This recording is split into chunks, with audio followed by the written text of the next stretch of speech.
Baş sponsor Azərbaycanın ilk özəl təcili tibbi yardım xidməti Referans Ambulansdır.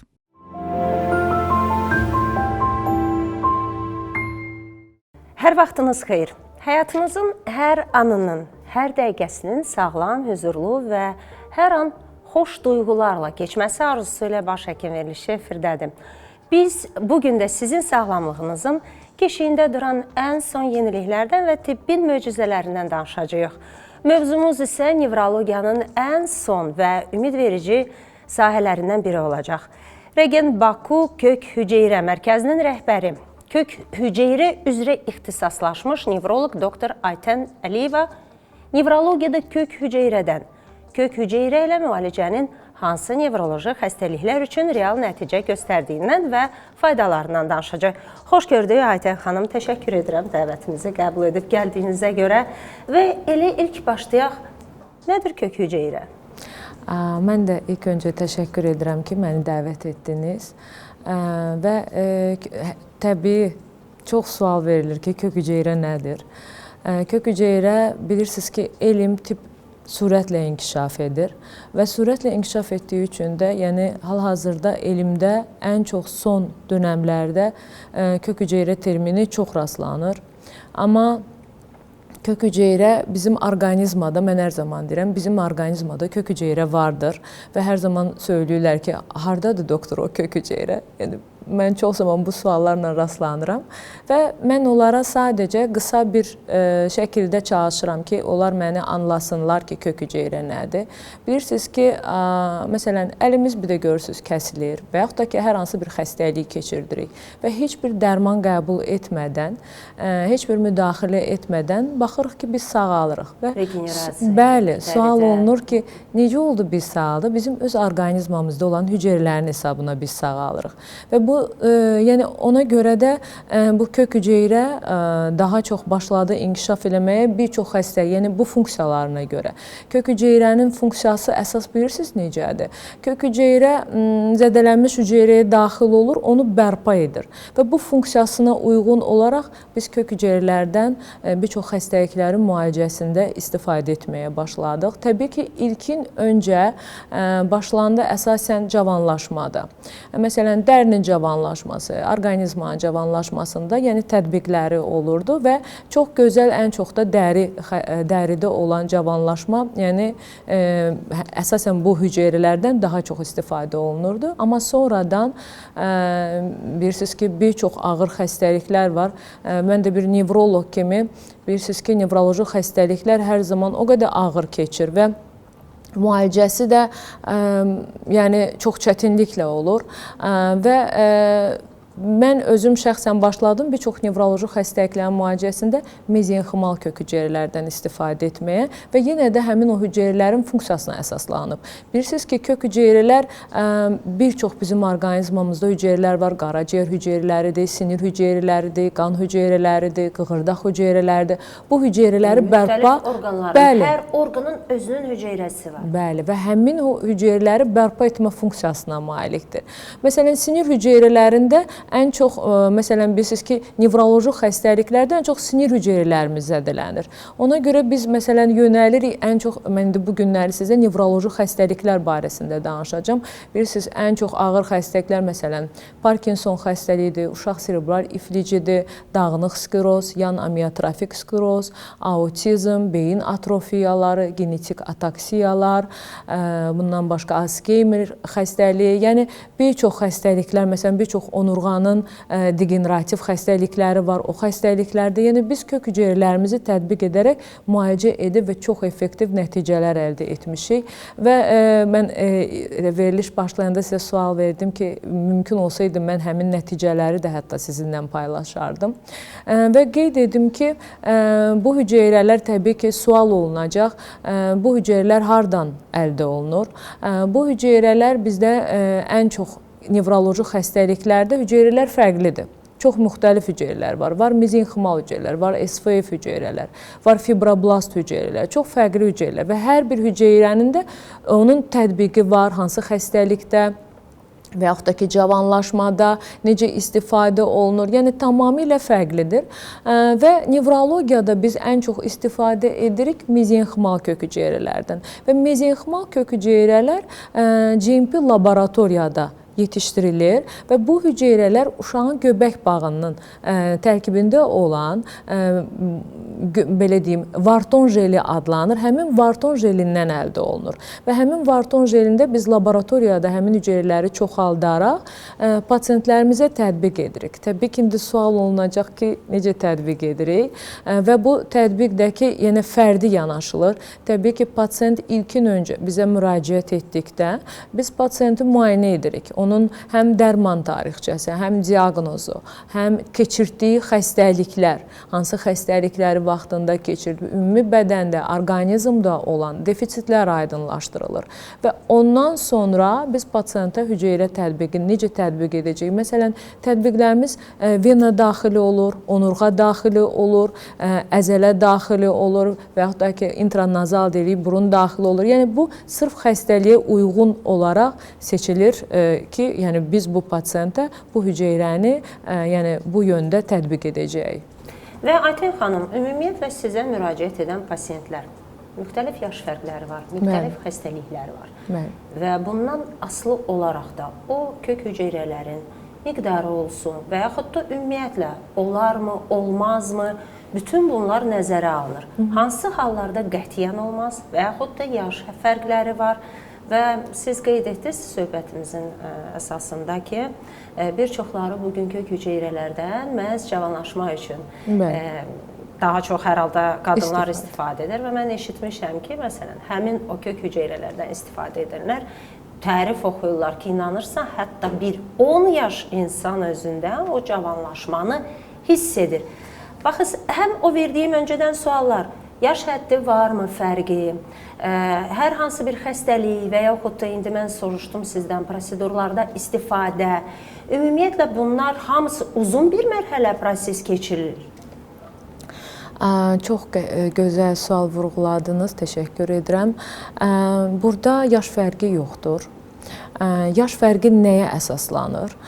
Məsələn, bəzən bilirsiniz ki, biz yaşa dolduqca bizdə orqanizmdə məsələn, mən həmişə pasiyentlərə belə mənə suallar olunanda mən deyirəm, məsələn, görürsünüz, uşaqdır, aktivdir, hərəkəti, hər bir şey rahatdır. Məsələn, hər hansı bir xəstəlik onda daha tez sağalır. Amma yaşa dolduqca bizim artıq görürsünüz ki, sanki hərəkətlərimiz ləngiyir, dərimizin rəngi dəyişir, sanki yaddaşımızın pozulması başlayır. Bu hamısı beyində, ümumi orqanizmdə yaşlanmanın göstəriciləridir. Və bu bilirsiniz nəyin hesabına olur? Bəzən görürsünüz ki, insan özünə yaxşı baxır, yaşına görə daha cavan görsənir. Deməli, bu kök hüceyrələrinə daha yaxşı qulluq edir. Amma bəzən olur ki, bilirsiniz ki, hal-hazırda o qədər faktorlar var ki, ekoloji faktorlardır, stres faktorlarıdır, qidalanma faktorlarıdır. Yəni, bir çox səbəbləri var ki, orqanizm daha tez qocalır və qocaldıqda da təbii ki, bir çox xroniki xəstəliklər artır. Xroniki xəstəlik artanda, məsələn, görürsünüz ki, şəkərli diabet xəstəliyidir, ürək-damar sistemi xəstəlikləridir, digər autoimmun xəstəliklərdir, endokrin, zob xəstəliklərdir. Yəni, bir çox xəstəliklər artır və özləri də baxırlar ki, başlayırlar dərman müalicələrinə. Amma, məsələn, kök hüceyrə tətbiq etdikdə məndə artıq bir neçə pasiyent var ki, məsələn, şəkərli diabetdən əziyyət çəkirdi və yaxud da ki, ürək xəstəliyindən əziyyət çəkirdi və yaxud da ki, autoimmun endokrinoloji xəstəlikdən, məsələn, zob xəstəliyidir, revmatoidli artrit xəstəliyidir və bu xəstəliklərdən əziyyət çəkən pasiyentlərimiz hüceyrə tətbiqi nəticəsində mənə geri dönüşdə biz necə olur? Doktor, mən dərmanlarımın sayı azalıb.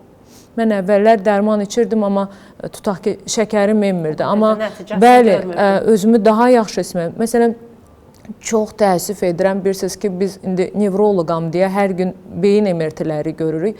Beynin atrofiyası çox cavanlaşıb. Bu çox məyus edici haldır. Və onun üçün vaxtında müalicələr etmək lazımdır, kök hüceyrələr tətbiq etmək lazımdır ki, bu beyin atrofiyası bilirsiniz nə deməkdir? Beyin atrofiyası hüceyrənin ölümü deməkdir. Beyində olan hüceyrələrin ölümü. Və biz bu zaman bunun qarşısını almasaq, bizdə bilirsiniz nə baş verəcək? Hərəkət ləngiməsi, bəli, hərəkət ləngiməsi, yaddaşın itməsi, artıq özünü daha çox zəif hiss etmən. Yəni sanki məsələn gəlir doktor heç bir şey, depressiv halları artır. Bəli, depressiv halları artır. Doktor, mən neçə ildir nə qədər antidepressantlar içirəm, amma mənim depressiyam düzəlmir və bu hamısı beyində gedən proseslərlə bağlıdır və bunun qarşısını almaq üçün mən məsələn bir pasient müraciət edirsə, ona biz təbii bayaq qeyd etdiyim kimi bütün müayinələrdən və müayinələr hamısı fərdi yanaşılır və müalicələr də fərdi yanaşılır. Burada pasientin çəkisi hesablanır. Sonra bundan başqa xəstəlik, hər hansı bir xəstəlik keçirdirsə, onun ağırlıq dərəcəsi nəzərdə alınır və ona uyğun olaraq hüceyrə tətbiq olunur. Yenə burada biz baxırıq, ya vena daxili tətbiq edəcəyik və yaxud da ki, onurğa daxili, intratekal tipdə biz ona intratekal deyirik. Mən sadəcə açıq dildə danışıram ki, məni başa düşsünlər. Bəli, onurğa daxili, vena daxili, əzələ daxili tətbiqlərimizi edərək orqanizmi cavanlaşdırırıq. Amma uşaqlarda isə, məsələn, bilirsiniz ki, uşaq serebral iflicləri, beyin atrofiyalarından olan genetik xəstəliklər, bundan başqa autizmlar və hər birinin təbii ki, fərqli, məsələn, beyində baş verən proseslərlə bağlıdır bu xəstəliklər və bu xəstəliklər, məsələn, autizmdə bilirsiniz ki, sinir əlaqələrinin pozulması ilə gedən bir xəstəlikdir və biz hüceyrəni pasiyenta tətbiq etdikdə həmin əlaqələri bərpa edir və yaxud da ki, immun sistemində o pasiyentlərdə, həmişə autizm uşaqlarda immun sistemi həmişə çox enmiş olur və onlarda immunomodulyator kök hüceyrənin təsiri olduğu üçün və onun immun sistemi də yaxşılaşır və mən artıq bir neçə pasiyentlərin üzərində biz autizm uşaqlarda o qədər gözəl, effektiv nəticə aldım ki, məsələn, pasiyent mənə geri dönüş edəndə deyir, doktor, əvvəllər mənim uşağım sanki bir robot idi. Mən onunla heç bir kontakta girə bilmirdim və heç bir reaksiya yox idi. Amma və heç bir mənim verdiyim tapşırıqları yerinə yetirmirdi. Amma hüceyrədən sonra aldığımız nəticələr o qədər gözəl, effektiv olur. Doktor, artıq mən onunla rahat hər hansı bir alış-veriş mərkəzinə gedirəm və yaxud da ki, mən uşağımı əlindən tutub hər hansı bir sakit, bir rahat bir məclisdə otura bilirəm. Yəni, və mən içəri girəndə uşağım hiss edirəm ki, mənə duyğularla baxır və hiss edir ki, və yaxud da ki, atasıdır və yaxud da anasıdır, onları hiss etmə, yəni duyğular inkişaf etməyə başlayır. Bu çox gözəl, yəni yəni bir var ki, bunu hansısa bir təbii ki, bunun nəticənin hesabına deyirsən, amma bir də var ki, artıq bu bizim aldığımız effektiv nəticələrin göstəricisidir. Mədin xanım, davam edəcək, bizim sponsor məlumatımız olacaqdır, sonra sizi dinləyəcəyik. Və sponsor məlumatını təqdim edirəm tamaşaçılarımıza. Azərbaycanın ilk özəl təcili tibbi yardım xidməti referans ambulans 7-24 hər bir vətəndaşımıza xidmət göstərməkdədir. Ambulans maşınları ən müasir tibbi avadanlıqlarla təchiz olunub. Referans ambulans hava və quru təxliyəsi ilə həyat qurtarmaq üçün saniyələrlə yarışır. Göstərilən xidmətlər isə aşağıdakılardır: təcili tibbi yardım, pediatrik təcili tibbi yardım, pasiyent təxliyəsi, stand-by xidməti, yəni istənilən məkanda müşahidə. Ətraflı məlumat üçün isə siz ulduz 0003 qaynar xətti ilə əlaqə saxlaya bilərsiniz. Elə yeri gəlmişkən, sizin rəhbər olduğunuz klinika nələr təqdim edir məhz kök hüceyrə ilə müalicədə?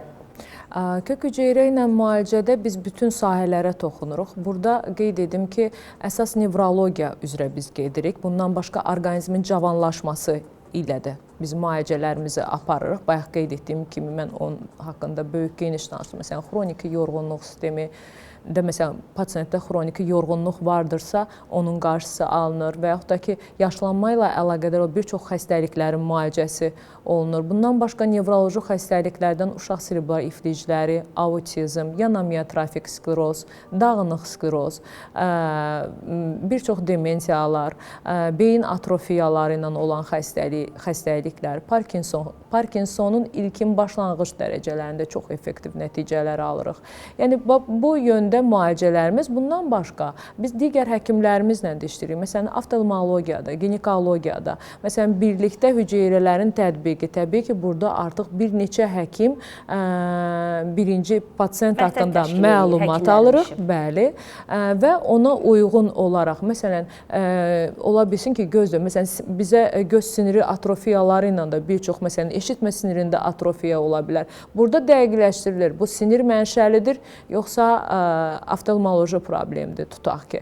Və buna uyğun olaraq da pasiyentlə, məsələn, əgər nevroloji və hər iki oftalmoloji varsa, hər iki doktor tərəfindən müalicə aparılır və müalicə də kök hüceyri üzrə aparırıq və yerdə qalan müalicələr də lazımdırsa sonradan aparılır.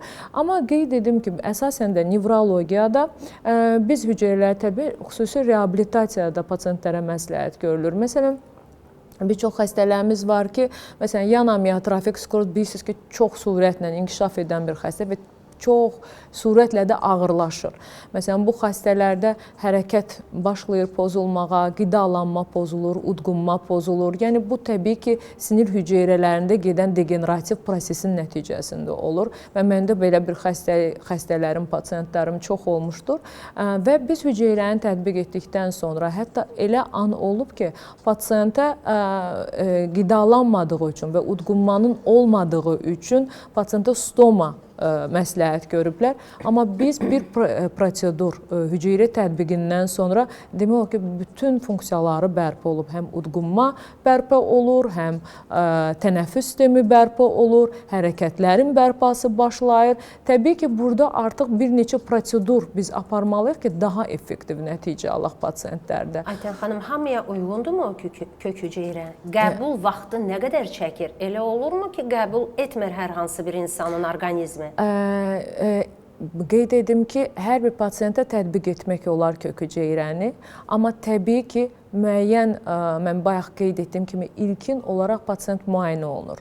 Və müayinə olunduqdan sonra biz dəqiqləşirik, hansı xəstəlikdən pasiyent əziyyət çəkir və hansı, məsələn, orqanizmin beyin, məsələn, tutaq ki, funksiyalarının bərpası mı lazımdır, qaraciyərmi və yaxud da ki, endokrinoloji, məsələn, mədə-altı vəzmi. Yəni, orada baxılır ki, pasiyentin şikayəti əsasən nədəndir və ona uyğun olur. Məsələn, bəzən olur ki, çox zaman onkoloji xəstəliklərdə, təbii ki, onkoloji xəstələrdə biz pasiyenti qəbul edirik, təbii burada yenə onkoloqla, yəni pasiyentdən məlumat alınır ki, pasiyent hansı vəziyyətdədir, onkomarkerləri yoxlanılır. Əgər tamamilə pasiyent onkologiyadan sağalmışdırsa, onda biz ona hüceyrə tətbiq edirik. Amma kəskin periodlarında təbii ki, onda gözləyirik ki, pasiyent tam sağalsın, ondan sonra tətbiq edək. Və Aytən xanım, Azərbaycanda bu istiqamətdə gözləntiləriniz nədən ibarətdir? Gözləntilərim əsasən ondan ibarətdir ki, çox zaman suallar verirlər ki, kök hüceyrə nədir? Bilirsiniz, insanlar anlamır kök hüceyrə nədir. Yəni, bax, o tərəfləri var. Mən onları başa da düşürəm. Bəzi doktorlarımız belə düşünürlər ki, bu müalicələr yaxşı ola bilmir. Amma sonradan o nəticələri gördükdən sonra onlar da artıq hal-hazırda görürsünüz, bütün dünya, ən çox İsrail, Amerika, Türkiyə, yəni sonra Koreya, Yaponiya, bu dəqiqə ən çox inkişaf etmiş ölkələrimizdə kök hüceyrə müalicələri aparılır və çox effektiv də nəticələr əldə olunur və bu effektiv nəticələri mən özüm öz pasiyentlərimin üzərində görmüşəm və məsələn, çox maraqlı bir pasiyentim olmuşdu. 6 il xroniki yaradan sağalmayan bir pasiyent və mənə müraciət etdikdə doktor 6 ildir ki, yəni biz bunu müalicə edə bilmədik. Mən bir çox həkimlər gəzdim. Trofik bir yaraydı və mən ona hüceyrə tətbiq etdim. Təbii ki, bayaq qeyd etdiyim kimi hüceyrələrimiz fərqlidir. Var SVF, mezenximal hüceyrələr. Təbii burada yenə seçimi özüm edirəm ki, pasiyentin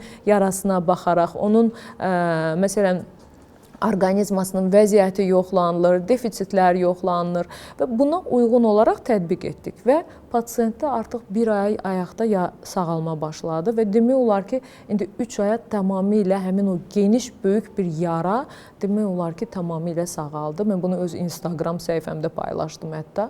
Yəni, çox gözəl bir, o özü elə bir göstəricidir ki, kök hüceyrələr bizim orqanizmada nələr edir? Yəni, bu tərəfləri var.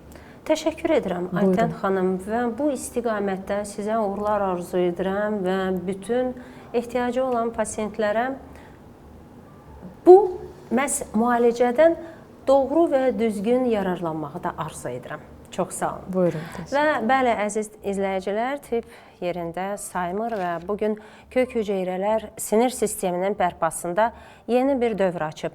Ən əsası odur ki, bu müasir imkanlar artıq ölkəmizdə peşəkar mütəxəssislərimiz tərəfindən uğurla tətbiq olunur.